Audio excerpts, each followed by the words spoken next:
আসসালামু আলাইকুম, this is Rabeya. সবাই কেমন আছেন? আমি ভালো আছি। আজকে আপনাদের সাথে শেয়ার করব ইলিশ মাছের ডিম ভুনা। ডিমগুলোকে আমি ভালো করে ধুয়ে নিয়েছি। এরপর এর মধ্যে লবণ আর হলুদ দিয়ে এটাকে মাখিয়ে নিব।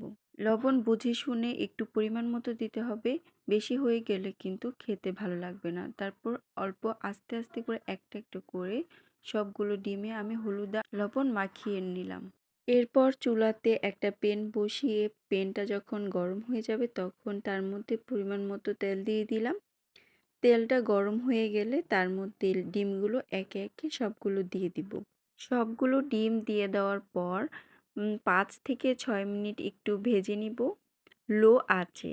চুলার আঁচটা যেন মিডিয়ামে থাকে, একদম বেশিও না একদম কমও যেন না থাকে, মিডিয়াম আঁচে ৪ থেকে ৫ মিনিট ভাজলেই হবে। বেশি ভাজা যাবে না, বেশি ভাজলে কিন্তু খেতে এত একটা ভালো লাগবে না। তারপর এক পাশ যখন হালকা ভাজা হয়ে যাবে তখন ডিমগুলোকে উল্টে দিব। উল্টে দিয়ে আবার ৩ থেকে ৪ মিনিট ভেজে নিব।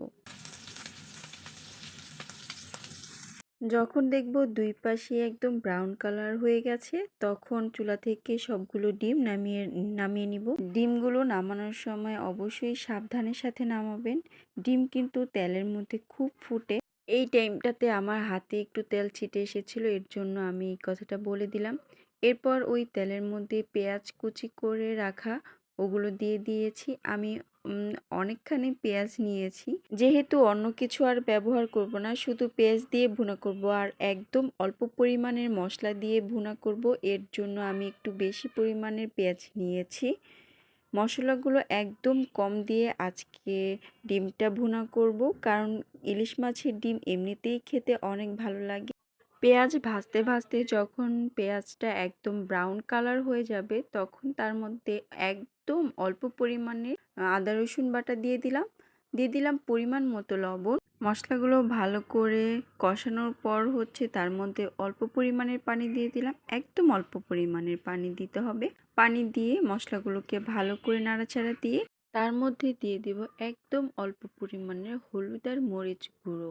মশলাগুলো ভালো করে কষানো হলে তার থেকে যখন তেল বের হয়ে আসবে তখন দিয়ে দিব অল্প পরিমাণের পানি। পানিটা মূলত ব্যবহার করেছি সেটা হলো ডিম ধোয়া পানি। ডিমটা আমি যখন ধুয়েছি তখন ২-৩টা ডিম থেকে অনেকগুলো ডিম পড়ে গিয়েছিল, এর জন্য আমি ওই পানিটা একদম নিংড়ে নিয়ে সেই পানিটাই দিয়ে দিয়েছি। ওই অল্প পানি দিয়েই আমি যখন মশলাটাকে ভালো করে একেবারে কষিয়ে ফেলেছি, কষানো শেষ হওয়ার পর সব ডিমগুলো ভাজা ডিমগুলো দিয়ে দিলাম। ডিমগুলো দিয়ে সেটাকে একটু নাড়াচাড়া করে তার মধ্যে দিয়ে দিলাম পানি। পানি অল্প পরিমাণের দিব যেন ডিমের মধ্যে সব ভালো করে মশলাগুলো যায়, তার জন্য এত বেশি পরিমাণে পানি দিব না, কারণ এটা আমি একদম ভুনা করব, এর জন্য এত বেশি পানি দিব না। অল্প পরিমাণের পানি দিয়ে আমি ঢাকনা দিয়ে ঢেকে দিব। ঢাকনা দিয়ে ঢাকার পর ৫ থেকে ৭ মিনিট এটাকে রান্না করে নিব। চুলার জালটা একদম লো আঁচে থাকবে, কারণ মাছের ডিমের মধ্যে যেন মশলাগুলো ভালো করে যায়। এরপর কিছুক্ষণ নাড়াচাড়া দিয়ে এর মধ্যে দিয়ে দিব ৩ থেকে ৪টা কাঁচামরিচ। এই কাঁচামরিচের ফ্লেভারটা অনেক ভালো লাগে। কাঁচামরিচের যে একটা ফ্লেভার, সেই ফ্লেভারটা যেন থাকে, এর জন্যই আমি শেষের টাইমে কাঁচামরিচটা দিয়েছি। এরপর আরও ২-১ মিনিট রান্না করে নিব।